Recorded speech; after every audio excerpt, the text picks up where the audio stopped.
The road to the NBA Finals concludes with the two best home teams in the league. And the team that has won Game 1 has gone on to win 7 of the last 8 NBA titles. Hi, everybody. Hannah Storm and our NBA Showtime perch here at the Staples Center, along with Isaiah Thomas and Bill Walton, and Peter Vesey will join us shortly from courtside. Well, Bill, the question everyone wants to know is, how are the Pacers going to slow down the league MVP? I know you talked to Larry Bird a few minutes ago. And Hannah, Larry said it was just like when he was a player for the Celtics in the 80s, when Larry and the Celtics had to go through Kareem. Right now it's Shaq. And to be successful against Shaq, you got to limit his position and his options. On the offensive end, the Indiana Pacers, they've got to get physical and keep Shaq away from the basket. They've got to swarm and collapse on him. And then when Shaq's playing defense, you have to attack him, occupy him on the ball. Don't let him be a shot blocker out there. Now, the Indiana Pacers, I talked to him, and to a man, they are not just happy to be here. They are a very, very confident team. They think they can win this whole thing. Although Larry Bird did say he'd rather be playing tonight. And their chances are probably better with him on the court. Isaiah, what do you look for tonight? Well, I look for the Pacers using Rick Smits and Mark Jackson in a lot of high pick and roll. The Lakers will invert their defense, meaning AC Green will guard Rick Smits. You'll watch Mark Jackson come off the high pick and roll. Rick Smits will have as much as he can eat from the foul line tonight because he can make that shot. Shaq will be underneath. Rick Smits will be guarded by a smaller AC Green, 7'4", shooting over 6'8". I think the Pacers are the smartest team playing in basketball right now, and if they can keep games close, I think they'll win because of their intellectual capacity. Do you think they'll win the series? I like the Pacers in 6. Wow. Wait a minute. You sound like a man who wants to coach the Indiana Pacers. You want the Pacers, but you think the Pacers are going to win. You're wearing Laker colors. You got a purple shirt on and a yellow tie. What's going on here? And Bill, of course, neutral as always. I can't comment. Bill wins. On that note, let's go down to the court where Peter Vesey is standing by. And Peter, what's going on down there moments before the game? Well, as Bill Walton said, the Pacers are feeling very confident right now. I asked them, why is that possible? They said, because all the pressure is on the Lakers. They're the ones that are favored. I asked Derek McKee, I said, why do you think that you can beat these guys? Why aren't you intimidated? He says, well, we'd be in awe of these guys if they had Kareem Abdul-Jabbar, James Worthy, and Magic Johnson out there. But, hey, we can play with these guys. And then we go over to the Lakers locker room. Now, they are favored, but they're also flawed. A Laker official told me today that he thought they lost their edge a couple months ago, and that was reinforced when Shaquille O'Neal the other day wrote that he thought the Lakers had won the finals by beating Portland. If they don't have an attitude adjustment, the Lakers will have some concern here. Thanks, Peter. Well, they don't hand out rings for conference championships. We'll be closing in on the tip-off of the 2000 NBA Finals. The Pacers and the Lakers will return to the Staples Center right after these messages.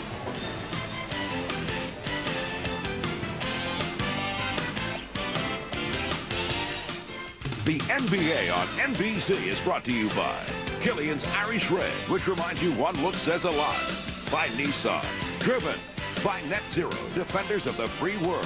Free internet access forever. Call 1-800-DEFENDER. And by the new Bic Soft Wind. It's all you need for a great shave.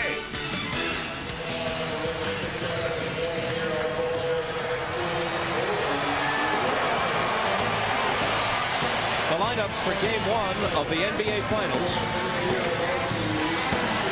The front line of the Pacers, Rick Smits at 7'4" and 265, given the assignment at least initially of dealing with Shaquille O'Neal, but obviously the Pacers will try and give him help.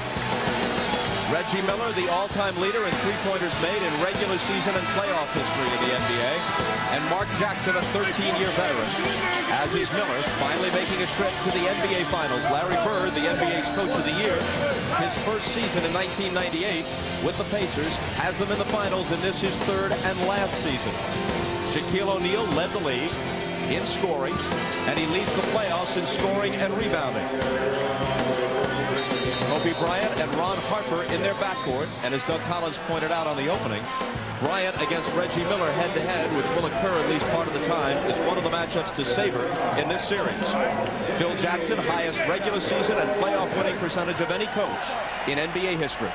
Let's check with Ahmad Rashad. All right, thanks, Bob. I talked to Ron Harper before the game. He said that last series did wonders for them and not only tested them as a team, but having to play every couple of days gave them a chance to really get into a rhythm as a team, which is important going into the finals. Shaquille O'Neal told me he's focused, intense, ready to let his play do his talking. And Kobe Bryant is the most excited person in this entire deal and said he spent his life watching the finals. Now it's his turn to play in them. For more on the Indiana Pacers, let's go down to Jim Gray. All right, thank you very much, Ahmad. Well, many of the Indiana Pacers were very late in their arrival at the game today. In fact, their entire second bus didn't get here until an hour and 5 minutes before the game. They were stuck on the 10 freeway. Many of them, including Larry Bird, Dale Davis, Jalen Rose, Travis Best, and in the background, Mark Jackson, were on that bus. They were unable to get their normal routine. Instead, they were anxious, cramped up on a bus. Jalen Rose said he thought that the bus driver had to be a Laker fan, and in fact, many of them felt that they should have had a police escort, and they're very concerned about how effective they will be at the beginning of the game. On another situation, Larry Bird says, we know we can beat this team. However, our confidence isn't always there. It comes and goes. Tonight will set the tone for the entire series. Bob? Jim, thank you. The officials are Danny Crawford, Jack Nees, and Terry Durham. Bob, I think the thing to watch here earlier, what are the matchups going to be? Reggie Miller told us yesterday that he was going to guard Kobe Bryant, but let's see how the Lakers match up against the Pacers. LA puts it in the hands of Ron Harper. Glenn Rice for three. Left all alone on the game's first possession. He's the best three-point shooter over the course of the season that the Lakers have, but he couldn't hit that one. Now, Indiana loves to establish Rick Smits early. Let's see if they go to him in the post against Shaquille. Miller runs off the screen. Harper is on him. Here is Smits with the jump hook. That's an air ball into the hands of A.C. Green.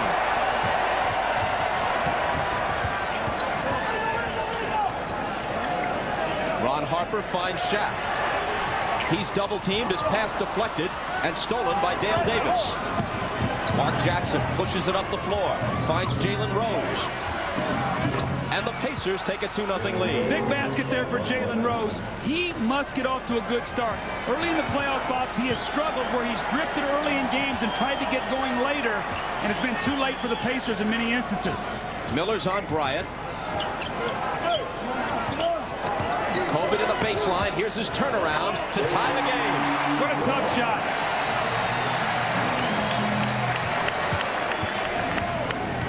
Bryant is guarding Mark Jackson, at least at the outset. Rose comes off the pick for the jumper, and O'Neal claims the rebound.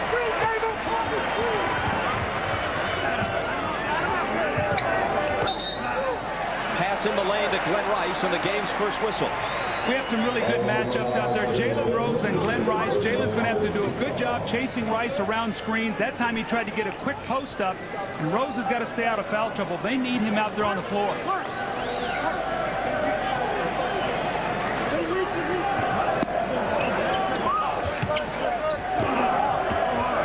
Here's Bryant, and now Harper looking for Shaq, who takes it in deep, and you can't stop that. Well, if you're going to let him get it that deep, you cannot let him foul, get the basket and the foul. Little interchange underneath the basket, and the Pacers got confused. Now watch as Shaq steps over, and Dale Davis allows him to get right in front of him. And we talked about when he gets it that deep, you can't get into the double team. Shaq finishes it, and he gets the foul.